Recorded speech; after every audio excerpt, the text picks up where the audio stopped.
അതിൻ്റെ മുഖത്ത് തുപ്പി നമ്മുടെ വേദ. അങ്ങനെ പ്രിയ പ്രേക്ഷകരെ, കൂട്ടുകാരെ, പവിത്രത്തിൽ നമുക്ക് കാണാനായിട്ട് കഴിയുന്നത് വേറെ ഒന്നുമല്ല കേട്ടോ.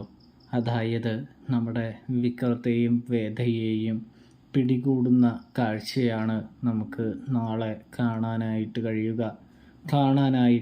സാധിക്കുക. വിക്രവും വേദയും വളരെയധികം ബുദ്ധിമുട്ടുകൾ നേരിടുന്നൊരു കാഴ്ച കാണാൻ കഴിയുന്നുണ്ട്. അതായത് അവർ രക്ഷപ്പെട്ട് അഭയം തേടുന്നത് ഗീവർഗീസേട്ടൻ്റെ വീട്ടിലാണ് എന്ന് നമുക്ക് കാണാനായിട്ട് സാധിക്കും. ഇതേ സമയമാണെങ്കിൽ ഗീവർഗീസേട്ടനാണെങ്കിൽ അവരവിടെ ഒളിപ്പിച്ച് നിർത്തുന്നുണ്ട്. പക്ഷേ ജോബി എങ്ങനെയോ ആ വിവരം അറിയുന്നുണ്ട്. കൂടാതെ ജോബി അറിയുമ്പോൾ ശ്രീകാന്തും അമ്മായിയച്ഛനും എല്ലാവരും കൂടി വരുന്നൊരു കാഴ്ച കാണാൻ സാധിക്കും. ഇതേ സമയമാണെങ്കിൽ വീട് വളഞ്ഞതിനു ശേഷം ഓടി രക്ഷപ്പെടാനായിട്ടൊരുങ്ങുന്ന വിക്രത്തെ പിടികൂടുന്ന ശ്രീകാന്തിനെ നമുക്ക് കാണാം.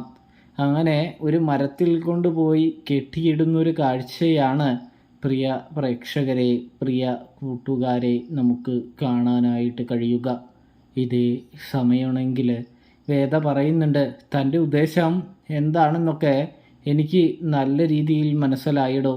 എന്തായാലും അത് നടക്കാനായിട്ട് പോവില്ലടോ എന്ന് പറഞ്ഞുകൊണ്ട് തന്നെ ശ്രീകാന്തിൻ്റെ മുഖത്ത് കാർക്കിച്ച് തുപ്പുന്ന നമ്മുടെ വേദയെ കാണാനായിട്ട് സാധിക്കും. അതിൻ്റെ ദേഷ്യം മൊത്തം ശ്രീകാന്താണെങ്കിൽ വിക്രത്തിൻ്റെ ദേഹത്താണ് തീർക്കുന്നത് എന്നും കാണാൻ സാധിക്കും. പ്രേക്ഷകരെ, പ്രിയ കൂട്ടുകാരെ, അപ്പോൾ സബ്സ്ക്രൈബ്